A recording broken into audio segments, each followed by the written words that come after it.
We've been using teleprompters for at least 3 years now, so we were surprised when everyone was raving about the Elgato prompter. Is it just hype? The first thing that came to mind while watching a bunch of reviews was that everyone seems to be reviewing this in isolation. No one seems to have compared it with other teleprompters. I mean, sure, in vacuum, this is a good piece of kit, don't get me wrong, because it does solve a real problem. But as someone who has been using competing products for the better part of 3 years, are there competing products out there that can do a better job? We'll come to that, but let's start with what we like. So, the software that this comes with. First of all, this is not a dumb prompter. Let's say it's a smart prompter. Maybe that's branding Elgato can use. So this smart prompter comes with software. So it's essentially a display which kind of reflects onto that beam splitter glass, and the display can also act as a monitor, so it also has software.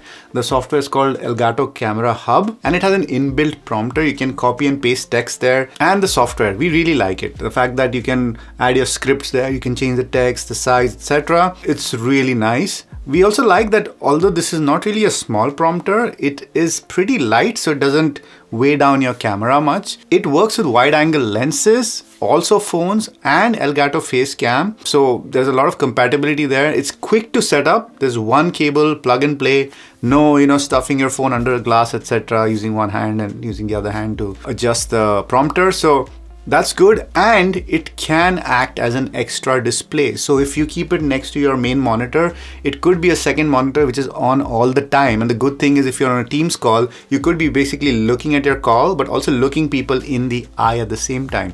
So these are the things we really liked about the Elgato prompter. But there's a bunch of things we don't like. Well, there's two ways of using the prompter itself. You have something called constant scrolling, so the text scrolls constantly at a pre-specified pace, or there's voice sync. And voice sync is great on paper and when it works. But for me, it's working right now. I'll just show you. But voice sync for me often doesn't work. The mic just doesn't go to active, and it gets stuck on initializing if you unplug and plug often. And the software in general can be janky. So you see that it worked right now. It has been working the last couple of times, but I have had a lot of issues with it getting to work.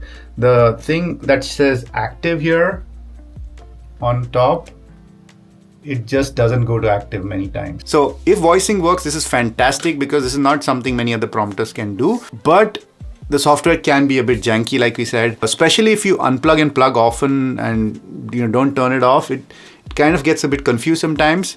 Fine, that's okay. But I think this is a bit bulky. So even though it's light, like I said, it is taking up quite a bit of space compared to a very small prompter which I had before this. And let's then get back to the question, should you buy it? Now, we've had the Parrot Padcaster teleprompter version 2 for 3 years. It was $79 3 years ago. It's not available anymore, but you can pretty much get it secondhand, I think, because a lot of people tend to get rid of teleprompters. Not everybody's constantly doing content creation. Maybe it doesn't work for them. So if you look on your used websites, you might get quite some good deals on it. But again, if you want to buy a new Padcaster Pro, it's $149, which is a step up from the $79 3 years ago, but it is still compact. It is super light and great for small spaces like this one. So for most people, I would say the Parrot should be good enough because it also comes with a remote. There's no remote on this, so it relies on, steady kind of scrolling or voice sync. But Parrot does struggle with wide angle lenses. I've shot so many videos with wide angles. There's always a bit of a vignette, and it's not a super wide angle that I have anyway. So you do need a phone as well on the Parrot and the app to insert the phone into the prompter to use it. But having said that, yes, it's not the most convenient. Yes, you can't use it as a second display. The Elgato is still $280. That's a lot of money compared to $150. It's like almost double the price.